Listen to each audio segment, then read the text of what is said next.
मरने की देर है, जन्नत के रास्ते खुले मिलेंगे। कहा जो तू चाहे कर ले, हमें जिंदगी उतनी प्यारी नहीं है जितनी रब की राह में हमें मौत प्यारी है। उसने कहा जाओ, मैंने तीनों को माफ कर दिया है। कहा किस लिए? कहा दुनिया जिंदगी के लिए भागती है, तुम मौत के लिए भाग रहे हो। मैं सोच रहा हूं जिसके जवान इतने प्यारे हैं वो आका खुद में कितना प्यारा रहा हो। क्या बात है, सुभान अल्लाह। जिंदा मैं तुम तीनों की जिंदगी माफ कर देता हूं। उसने तीनों को जिंदगी बख्श दी। हम मुसलमान हैं, हम यहां जीने के लिए नहीं आए, हम यहां मरने के लिए। अल्लाह ने बेटा दिया, ले लिया, मालिक तेरी मर्जी। तू लेना भी जानता है, देना भी जानता है, तेरे खजानों में कमी नहीं है। तू चाहेगा तो इससे बेहतर सिला देगा। और अगर उसने बेटा लिया है तो उसमें कोई ना कोई हिकमत होगी। अल्लाह का कोई भी काम हिकमत से खाली नहीं होता है।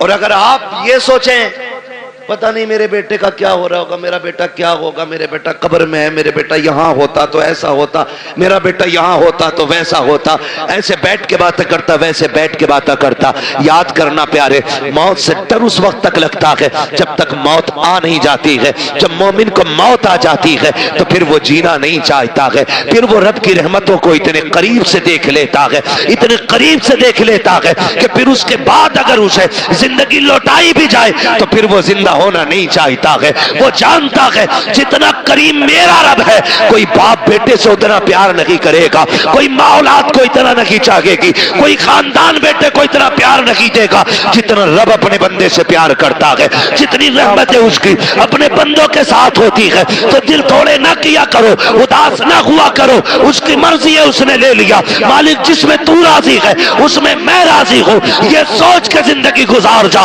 जब तू कब्र में आएगा मैदान महशर में वो कहेगा मेरे बंदे परेशान ना हो, आज जिसमें तू राजी है उसमें मैं राजी हूं। आप अंदाजा लगाइए अल्लाह ने बच्चे का मां से रिश्ता कितना मजबूत किया है।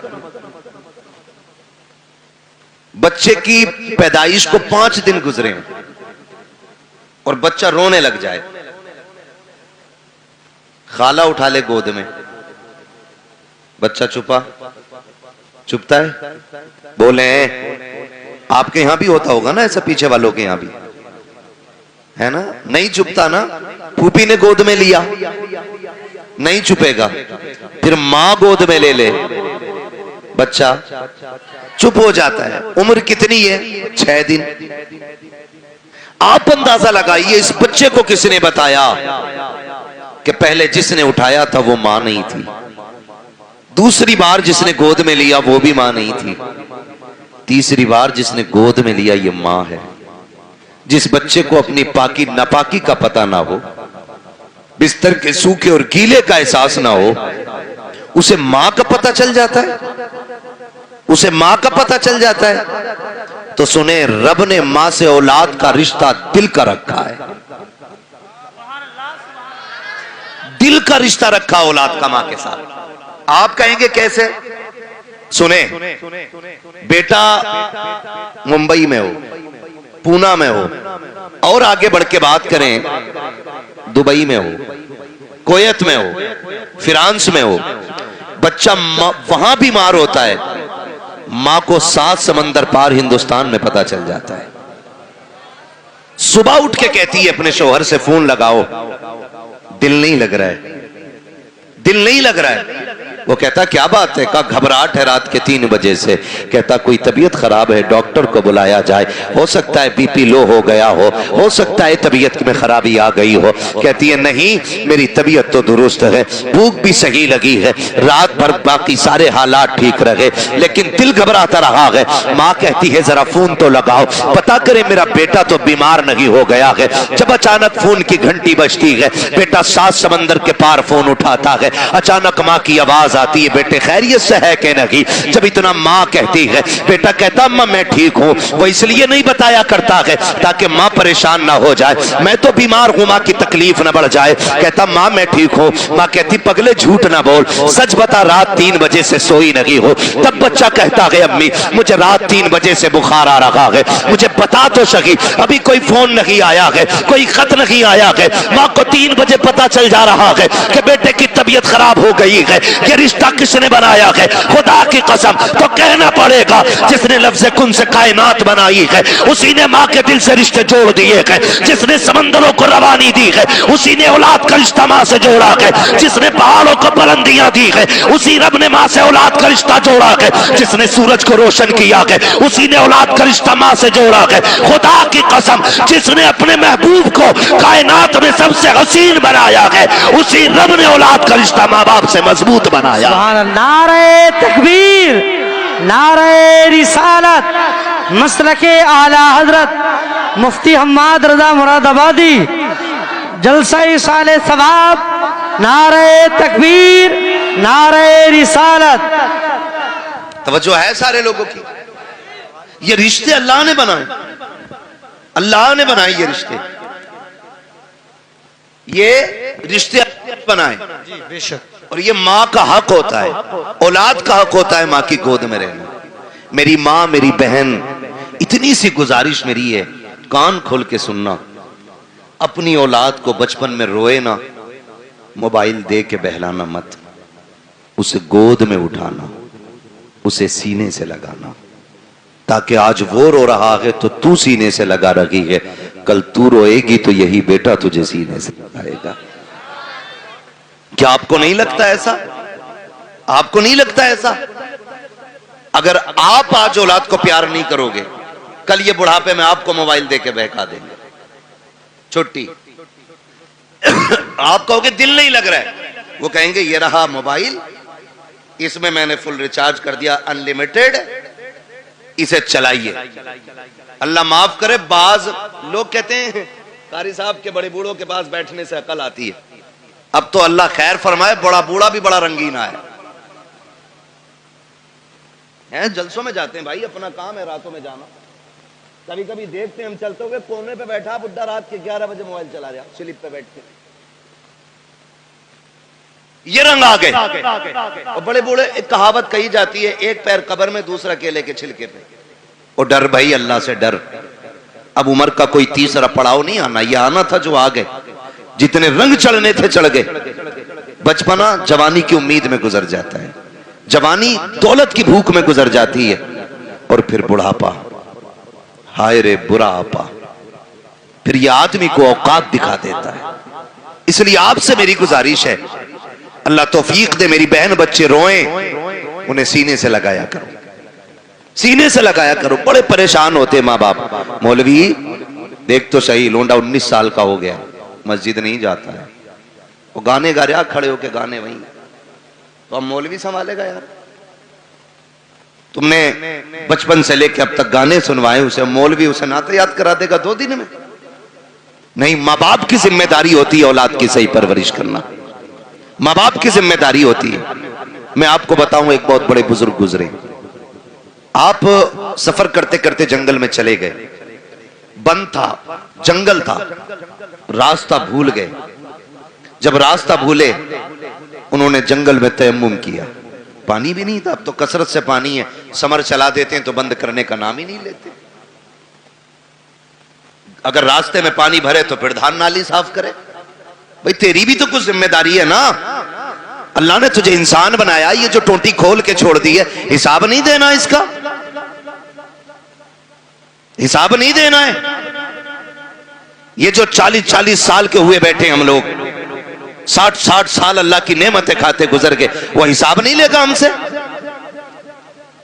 कौन से गुल खिलाए थे जो उसने 60 साल की मोहलत दे दी? हमने तो ऐसे भी देखे कि जो मुर्दा ही पैदा हुए, एक सांस तक की उसने मोहलत नहीं दी है। कुछ को 6 महीने के बाद मौत आ गई, कुछ को 5 साल के बाद मौत आ गई, किसी को 10 साल के बाद मौत आई, कोई 18 साल में आकर के चला गया। हमने क्या किया था? उम्र गुजरती जा रही है, अभी तक उसने जिंदगी दी है, उम्र 7 साल हो गई है, 60 साल में भी उसने मौत नहीं दी है। कोई तो करम उसका हो रहा होगा, फिर भी हमें रब की नेमतों का ख्याल नहीं है। मौलवी से कहता है क्या करें, बड़ी मुसीबत में आ गया हो, रब ने कुछ दिया ही नहीं है। और गैरत कर बेगैरत, तू ऐसे कैसे कह सकता है कि रब ने कुछ नहीं दिया है? है, एक आंख निकल जाए खुदा की कसम 10 करोड़ देकर के वैसी आंख नहीं मिलती है। हाथ टूट जाए पूरी दुनिया के डॉक्टर ताकत लगा ले, फिर से वैसे नहीं जुड़ा करता है जैसे रब ने बना दिया है। अगर जबान कट जाती है, जबान फिर दोबारा नहीं मिलती है। दांत निकल जाया करते हैं, पूरी दुनिया ताकत लगा ले, दांत जम के नहीं आ सकते हैं। कह रहा 10,000 के दांत लगाए हैं, 20,000 के दांत लगाए हैं, यार तू करोड़ों के लगा ले, खुदा की कसम जो रब ने दिए थे ना उसके जैसे हो सकते हैं ना उस जैसे दोबारा जमाए जा सकते हैं। क्या बात है। बोले कुछ गुब्बारे फूटेंगे, फिर उसमें कुछ बदतमीजी होगी, उठा के कुछ मुंह पे नाकों पे लगाया जाएगा। मेरी कौम का नौजवान समझता है कि ये हमने कामयाबी हासिल की है, ये हमने तरक्की की है। हम सोचे तो सही किधर जा रहे हैं, हम किधर चल रहे हैं, हम कौन सी राह हमने पकड़ ली है, कौन सी रविश हमने अपना ली है यार। सोचो तो सही, अब्बा का जन्मदिन और अब्बा भी सुरमा लगा के तैयार, कह रहे आशु कह रहे जी 61 साल का हो गया, मैं बहुत बड़ा हो गया। बड़ा नहीं हुआ है, छोटा हो गया। जितनी उम्र बढ़ रही है इंसान बड़ा नहीं हो रहा है, छोटा होता जा रहा है। इसलिए कि एक मिनट बंदे को मौत के करीब लेके जा रहा है, एक दिन जिंदगी का कम होता जा रहा है। अगर एक सुई सेकंड की भी नीचे जा रही है ना तो वो तेरी जिंदगी का एक सेकंड चुरा रही है। ये दोबारा लौट के नहीं आना है, दोबारा लौट के नहीं आना। कह रहा कि मेरा शुक्र है अल्लाह का, मैं 61 साल का हो गया, मेरे बेटे ने मेरा बर्थडे मनाया है और बूढ़े गैरत कर, अब तो मौत का वक्त करीब आ चुका है, शर्म आनी चाहिए। 61 साल पे हम इतरा रखे हैं, अपनी बुजुर्गी के गीत गाया करते हैं। देखो जी गांव में सबसे बड़ा मैं हूं, अब मेरी उम्र का कोई नहीं रह गया है। ये बैठ के चौराहों पे बातें ना कर। अगर तुझे ख्याल आ गया है कि तेरी जिंदगी के 70 साल गुजर गए हैं तो सुन, आज ही से रात की तन्हाई में मुसल्ले बिछाने शुरू कर दे, रातों को रोना शुरू कर दे। जो 60 साल नाफरमानी में गुजार दिए हैं, अल्लाह को नाराज करके गुजार दिए हैं, तेरा रब्बे करीम आवाज दे के कह रहा है या अय्युहल इंसानु मा गर्रका बिरब्बिकल करीम। ए इंसान, तेरे करीम रब से तुझको किस चीज ने दूर कर दिया है? आप पलट के हमारी चौखट पे आ जा, मालिक मिलेगा क्या? का तूने 60 साल नाफरमानी में गुजार दिए, हमें नहीं मनाया है, हमें नाराज करता रहा, लेकिन हमारे कर्म पे कर्म तो देख, तूने हमारी नाफरमानियां की, हमने तुम्हें रोटी फिर भी खिलाई, तुमने नाफरमानियां की, हमने तुम्हारे नलों का पानी नहीं सुखाया, तुमने नाफरमानियां की, हमने ऑक्सीजन की कमी नहीं की, तुमने नाफरमानियां की, हमने हवाओं पे पहरे नहीं लगाए, तुमने नाफरमानियां की, हमने धड़कनों पे पाबंदी नहीं लगाई, तुमने नाफरमानियां की, हमने सांसें नहीं रोकी। मालिक अब बता चाहता क्या है? हम समझौता करना चाहते हैं, बता कीमत क्या लेगा? आवाज आती है मैं तुझसे 60 सालों के गुनाह के बदले में 60 साल की तौबा नहीं मांग रहा हूं, 60 साल के सजदे नहीं। आ इतना कर ले, तू एक रात मुझे रो के दिखा दे, मैं उसी घड़ी में तुझे माफ करके दिखा दूं। क्या बात है, सुभान अल्लाह, सुभान अल्लाह, जिंदाबाद। आती हम तो माइल व करम है, कोई साइल ही नहीं, राह दिखलाए किसे रबे मंजिल ही नहीं। पानी था नहीं, जंगल में फंस गए, अल्लाह वाले थे। जब पानी नहीं मिला तयम्मुम किया, सजदे में सर रखा, कहने लगे मालिक मुझे हिदायत अता फरमा, फंस गया हूं जंगल में। अल्लाह ने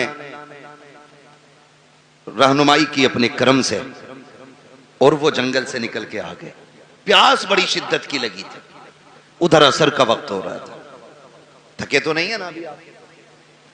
नहीं थके ना? कौन सा वक्त हो रहा था?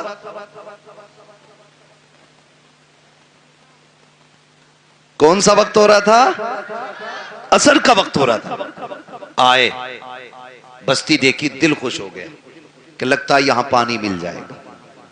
बस्ती में गए, कुआं था, लेकिन करीब पहुंचे ना तो कुआं भी था, पानी भी था, लेकिन डोल रस्सी, डोल रस्सी। सारे बोले तो मैं आगे चलूं ना, नहीं थी डोल रस्सी। परेशान हो गए। एक बच्ची खेल रही थी, उसने कहा क्या बात है बाबा जी, चेहरे से अल्लाह वाले लग रहे हो, तुम्हारे सर का मामा बता रहा है कि तुम रब के दोस्त हो, परेशान किस लिए हो? कहने लगे बेटी पानी की जरूरत थी, डोल रस्सी नहीं है। उसने कहा इतने बड़े मौलाना होकर के आप पानी नहीं निकाल पा रहे? उन्होंने कहा बेटी पानी तो निकाल लूं, मगर ये तो पता डोल रस्सी कहां है। बच्ची कहने लगी बाबा ठहरो, मैं पानी निकाल देती हूं। बच्ची करीब आई, उसने कुएं में थूका, थूका जैसी पानी किनारे पे आ गया। कहने लगी बाबा वुजू कर लीजिए। हजरत ने वुजू फरमाया और वुजू करने के बाद नमाज अदा की। बच्ची अपने खेल में मसरूफ हो गई। अब आप नमाज से फारिग होके कहते हैं बेटी तुझ पे तो नमाज भी फर्ज नहीं है, 6-7 साल तेरी उम्र है, ज़कात तुझ पे फर्ज नहीं, रोजा तुझ पे फर्ज नहीं, हज तुझ पे फर्ज नहीं, नमाज तुझ पे फर्ज नहीं, कौन सी इबादत ऐसी करती है जिसकी वजह से अल्लाह ने ये तुझे कमाल अता किया है, ये कमाल अता किया। सुने बच्चों के हाथ में मोबाइल देके के सुलाने वालों, उनके हाथों में गाने बजा करके उनका वक्त जाय करने वालों। बच्ची ने कहा था बाबा अपना काम कीजिए, वुजू हो गया है, पानी मिल गया है, चले जाइए। कहा नहीं बेटी बता तो सही नेकी कौन सी की है। बच्ची कहती है बाबा जी मत पूछिएगा। कहते बेटी उस वक्त तक नहीं जाऊंगा जब तक बताओगी नहीं। बच्ची कहती है अगर पूछना ही चाहते हो तो सुनो बाबा, मैं कोई ऐसी नहीं हो, रात भर मेरी इबादत नहीं, सजदे नहीं है, कोई लंबे कयाम भी नहीं है। कहा बेटी फिर ये पानी तेरी फरमाबरदारी कैसे करता है। बच्ची कहती है सुने बाबा बात सिर्फ इतनी सी है कि जब रात को बिस्तर पर जाकर लेट जाती हूँ मेरी माँ 1000 दानों की तस्वीर लाके मेरे हाथ में देती है और कहती उस वक्त तक नहीं सोना है जब तक 1000 बार हुजूर पे दरूद नहीं पढ़ लेना है। ये जितना भी कमाल है ये मेरे सजदों का कमाल लगी, कयाम का कमाल लगी, ये सारा कमाल मदीने वाले पे दरूद पढ़ने की वजह से मिला है। कहा हजरत जी जो जबानें दरूद पढ़ने लग जाती है कायनात उन जबानों की फरमाबरदारी करने लग जाया। नारे तकबीर, नारे रिसाला, नारे वसीयत, मसलके आला हज़रत हज़रत अल्लामा मुफ्ती हम्माद रज़ा साईं किबला, ख्वाजा का हिंदुस्तान, हिंदुस्तान का सुन्नी मुसलमान, नारे हैदरी। तवज्जो है मेरी बहन, मेरी मां, मेरी बेटी, इतनी सी गुजारिश है बच्चों को बैठाया करो, हुजूर पे दुरूद पढ़वाया करो। हम अपनी नस्लों को कारी साहब अगर नहीं बताएंगे कि बचपन से लेके मरने तक सबसे कामयाब वजीफा जो है हुजूर पे दुरूद पढ़ना है, तो फिर 1000 तस्वीर लटका लो, क्या बनने वाला है। दुरूद ही नहीं आता हमारे बच्चों को, आदि बनाओ। गलती तो माँ बाप करते हैं ना, माँ बाप करते हैं। स्कूल जाते हैं बच्चे, नाश्ते में देर है, टिफिन बंधा नहीं है, बच्चा लंच लेके जाएगा, माँ कहती है बेटे ठहर जा, वो कहता जल्दी कर मुझे स्कूल जाना, तो माँ कहती तब तक गेम खेल, मैं तब तक नाश्ता बना देती हूं। मेरी बहन उसी वक्त बच्चे के हाथ में 10 दानों वाली तस्वीर है कि सुन तू अपने हिस्से की पहले हुजूर पे 10 बार दुरूद पढ़ ले, मैं इतनी देर में नाश्ता बना दे रही हूं। आप जरा सोचें रोज हमारा बच्चा 3 बार ही सही अगर हुजूर पे दुरूद पढ़ेगा तो किसी दिन तो हुजूर कहेंगे ना कि ये दुरूद पढ़ने वाला कौन है, किसका बेटा है। जिस दिन तेरा नाम हुजूर की बारगाह में ले दिया गया समझ लेना दुनिया में आना भी कामयाब हो गया, दुनिया से जाना भी कामयाब हो जाए। बेशक सुभान अल्लाह सुभान। वरना लोग तो कहते हैं मौलाना देखो हमारे लल्ला को फर फर मोबाइल चलाता, फर फर, इसे कमाल समझ रहे हैं।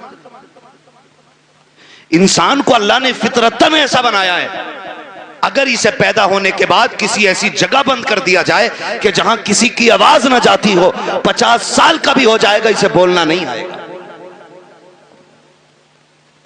और अगर ये जिस माहौल में रहेगा वैसे ही हो जाएगा। मुझे बताओ क्या अरबी लोग अपने बच्चों को पैदाइशी तौर पर ग्रामर पढ़ाते? नहीं ना। अरब में पैदा होने वाला बच्चा अरबी बोलता है, फारस में पैदा होने वाला फारसी बोलता है, अमेरिका में पैदा होने वाला अमेरिकन बोलता है, सब अपनी अपनी भाषाएं बोलते हैं। जिस माहौल में जन्म लेते माहौल में उसी माहौल के हिसाब से गुफ्तगू किया करते हैं। अपने माहौल इतने अच्छे करा लो, इतने अच्छे माहौल बना लो ताकि हमारी नस्ल मुस्तफ़ा वाली हो जाए, हमारी जिंदगी हुजूर वाली हो जाए। मैं अक्सर कहा करता हूँ मेरे यार भरोसा मत करो, सांसों की डोरी टूट जाती है, छतें महफूज रहती हैं, हवेली टूट जाती है। इतनी कंजूसी दुरूद पढ़ने में हम कर लिया करते हैं कि हमें मौत नहीं आनी है, अल्लाह ने ये जिंदगी दी है उसका बहुत बड़ा एहसान है। है, वरना उनसे पूछो जिनको चंद सांसों पे मौत दे दी जाती है, चंद महीने बाद मर जाया करते हैं, चंद सालों की जिंदगी गुजार के चले जाते हैं। अगर उसने इतनी बड़ी जिंदगी दी है तो खास करम किया है उसने, खास एहसान किया है उसने हमारे ऊपर। आज अजीजाने मिल्लत इस्लामिया, हम जिंदगी से कितनी उम्मीदें बांधे हुए रहते हैं, कितने मामलात हमारी जिंदगी के साथ रहते हैं।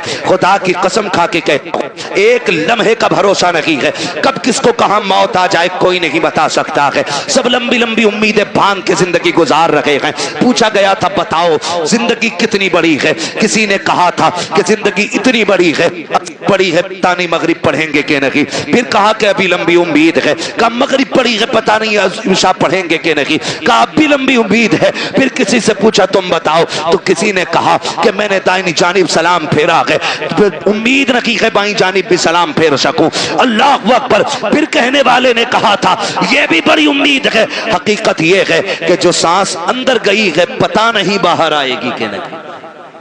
क्या बात है, इतनी हकीकत इंसान की है, जो सांस अंदर गई है वो बाहर आएगी कि नहीं। आज ना कारी नासिर साहब, इनकी दावत मोहब्बत पे हाजिरी हुई, मुझे बताया और ये हकीकत भी है, कोई ना भी बताए तो इसी बात का सच्चाई से लेना देना है। कहा माँ बाप औलाद को भूल नहीं पा रहे। मैंने कहा ये माँ बाप होते 10 दिन नहीं, 10 साल नहीं, अगर ये 10 दहाई भी जी जाए ना, और बेटा अगर चला गया हो तो फिर औलाद को भूला नहीं जाता। माँ बाप औलाद को भूल नहीं पाते, ये बूढ़े हो जाएं, बाल सफेद हो जाएं, लेकिन कल जब भी ये किसी के बेटे की बात करेंगे अपने बेटे का ख्याल जरूर आना है, अपने बेटे का ख्याल जरूर आना है। तुमने बहुत सुना होगा, बहुत सुना होगा, और हमने भी सुना है कि जब बाप जवान बेटे का जनाजा उठाता है तो कमर झुक जाती है, कमर झुक जाती है, क्योंकि बाप का बेटे से रिश्ता ही इतना गहरा होता है। और सैयदी सरकार आला हजरत इमाम इश्क व मोहब्बत इमाम अहमद रजा खान फाजिल बरेलवी अलैहि रहमत व रिजवान अल मलफूज शरीफ में ना एक वाकया तहरीर फरमाते लोग तिजारत के लिए निकले, उसी काफिले के अंदर बाप बेटे भी जा रहे थे। कौन जा रहे थे? पैसे देख रहे हो तो उठा के ले जाओ भाई, कतई मुझे मत दो, जो देख रहे हैं उन्हें दे दो ताकि ये तकरीर सुन लें। मैं कुछ समझाना चाह रहा हूं, तवज्जो है ना? पैसे चाहिए कि तकरीर सुननी? हाँ, तो घूर घूर के ऐसे मत देखो कि ये मौलवी पे चला गया, ये उधर भी जा सकता उड़ के। तवज्जो है सारे लोगों? बाप बेटे काफिले में सफर कर रहे हैं साथ में। आला हज़रत इस वाक़े को तहरीर फरमाते हैं, उसी सफर के अंदर बाप की तबीयत खराब हो गई। बाप की तबीयत खराब हुई, हद से ज्यादा तबीयत बिगड़ी और बाप का इंतकाल हो गया। वो दौर ऐसा नहीं था कि वापस लेके आते फिर दफन करते, सुभान अल्लाह, सुभान अल्लाह। क्योंकि सफर सवारियों से होता था, ऊंटों से, घोड़ों से, खच्चर से, गधे से, ये सारी चीजें सवारी में इस्तेमाल की जाती थी। अगर वापस लाते तो लाश खराब हो जाती, जहां इंतकाल होता लोग वहीं दफन कर देते थे। इसने भी अपने पाप को वहीं पे दफन किया और आगे सफर शुरू कर दिया। सफर करके आगे चला गया। जब कुछ दिन के बाद ये तिजारत से वापस पलटा, फिर उसी रास्ते से आ रहा था जिससे अल्लाह सलामत रख के तवज्जो से सुन रहे, जिससे गया था। रास्ते में बाप की कब्र पड़ी। दिल ने कहा फातिहा पढ़ ले, अकल ने कहा शाम हो रही है, जंगल है, जानवर हैं, अगर फातिहा के लिए रुक गए तो कोई भी जानवर फाड़ देगा। दिल ने कहा बाप है, अकल ने कहा कि जान प्यारी है, जिंदगी रहेगी फिर आके पढ़ लेना। उधर काफिला भी जा रहा है, फिर दिल ने कहा यार ये वो है जिसके जरिए दुनिया में आए थे, ये वो है जिसने सीने से लगा के पाला था, ये वो है जिसने उंगली पकड़ के चलना सिखाया था। ये दिल बोल रहा है लेकिन अक्ल कह रही है नादानी है जान को खतरे में डालना। चल फिर कभी वक्त मिलेगा, वक्त से आएंगे फुर्सत से आएंगे, आकर के यहाँ पे फातिहा पढ़ लेंगे। ये सोच के जैसी चंद कदम आगे बढ़े हैं, इमाम इश्क मोहब्बत फरमाते हैं अचानक पीछे से बड़ी अजीब आवाज आई। ऐसी आवाज थी जिसने इसके दिल को थड़का के रख दिया था। एक एक बाल इसके बदन का कांपने लग गया था। इसने पीछे मुड़ के देखा, कोई नहीं था, लेकिन आवाज आ रही थी। वो आवाज कैसी थी? अल्लाह अकबर। इमाम इश्क मोहब्बत फरमाते हैं वो आवाज किसी और की नहीं बल्कि कब्र से उसके बाप की आवाज आ रही थी। उसने कहा था लखते जिगर नूरे नजर, अरे सुन तो सही, तू अपने बाप की कब्र से पलट के जा रहा है। तू इसलिए जा रहा है कि तेरी जान तुझे प्यारी है, इसलिए लौट के जा रहा है कि तुझे अपनी जान का खतरा है। कब्र से बाप कह रहा था ओ मेरे नूरे नजर कान खोल के सुन ले, अगर मेरी जगह तू लेटा हुआ होता और तेरी जगह मैं खड़ा होता और तेरे मेरे बीच में सिर्फ जानवरों के आने का ख्याल नहीं, मौत का खतरा नहीं, अगर कोई आग का बिस्तर बिछा देता तो बाप कहता है ए मेरे बेटे अगर कब्र पे आने के लिए आग पे चलना पड़ता तो मैं चल के आ जाता, लेकिन तुझे छोड़ के ना जाता। ये मेरा तुझसे प्यार है।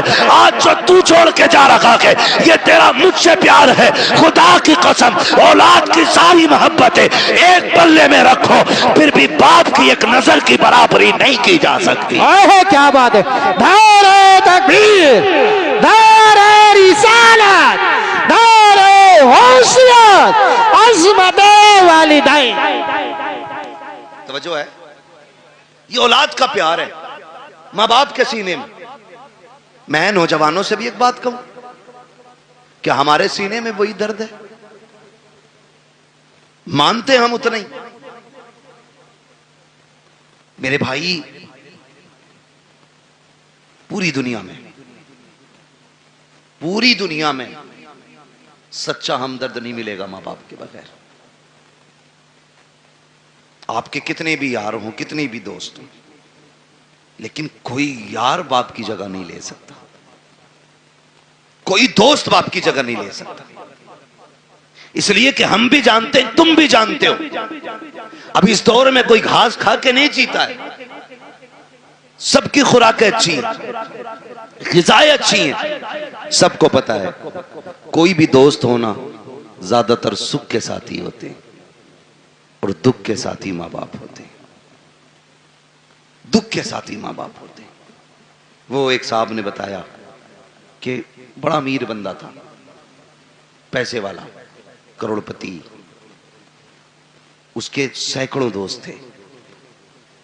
जब कोई दिन ऐसा नहीं होता था जिस दिन 10-20 दोस्तों के साथ वो खाना नहीं खाता था, और खुद चल के दोस्त आया करते थे। लेकिन नविश्ते तकदीर कुछ और ही था। एक्सीडेंट हुआ और रीढ़ की हड्डी टूट गई, हाथ पैरों ने चलना बंद कर दिया, कई नसें डैमेज हो गई, हाथ पैर कब बेकार हो गए, बिस्तर पे पड़ गए। फिर जब उससे मिलने के लिए कोई गया तो उसने कहा कि मैंने दुनिया को बड़े करीब से देख लिया। कहा क्यों? कहा जब मेरे हाथ पैर चलते थे तो कोई दिन ऐसा नहीं था